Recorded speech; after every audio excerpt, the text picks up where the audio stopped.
போனேன் 10 இட்லி 4 வடை டங்குன்னு வயிறு ரொம்ப எடுத்தோம். போருமா பாருங்க. போருமா போறமா. டேய் ரகு, டேய் கூட்டு போட்டுக்கறியா? எனக்கு வேணாமா. ஏமா வேணான்னு சொல்றவங்களை எல்லாம் என் பக்கத்துல உட்கார வைக்கிற? எடுத்தத உள்ள போடாத, இலையில போட்டுரும். இந்த படுவா சின்ன பிள்ளையா இருக்கும்போது என்ன தெரியுமா பண்ணுவா? அப்பெல்லாம் நான் காலையில டிஃபன் சாப்பிடுறது வழக்கம். என் பக்கத்துல உட்காந்து சாப்பிட ஆரம்பிச்சான்னா எழுந்திருக்க மாட்டான். மத்தியானம் சாப்பாடு விட்டுடான்னு கேரண்டி கொடுத்ததுக்கு அப்புறம் தான் எழுந்திருப்பான். இப்ப என்னடா நான் வயசான மாதிரி சாப்பிட முடியலங்கிறான், கேஸ்ட்ரிக் ட்ரபிள்ங்கிறான். படுவா நல்லா சாப்பிடுறேன்.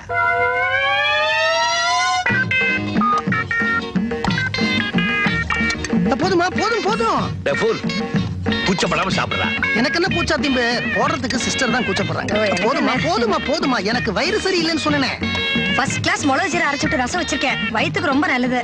ஓ, மிளகு ஜீரா ரசம் இருக்கா? வயிற்று கோளாறுக்கு ரொம்ப நல்லதாச்சே. அப்ப நீ ஒண்ணு செய், சாம்பார் 200 தடவை ஊத்து, சாப்பிட்டுக்கலாம்.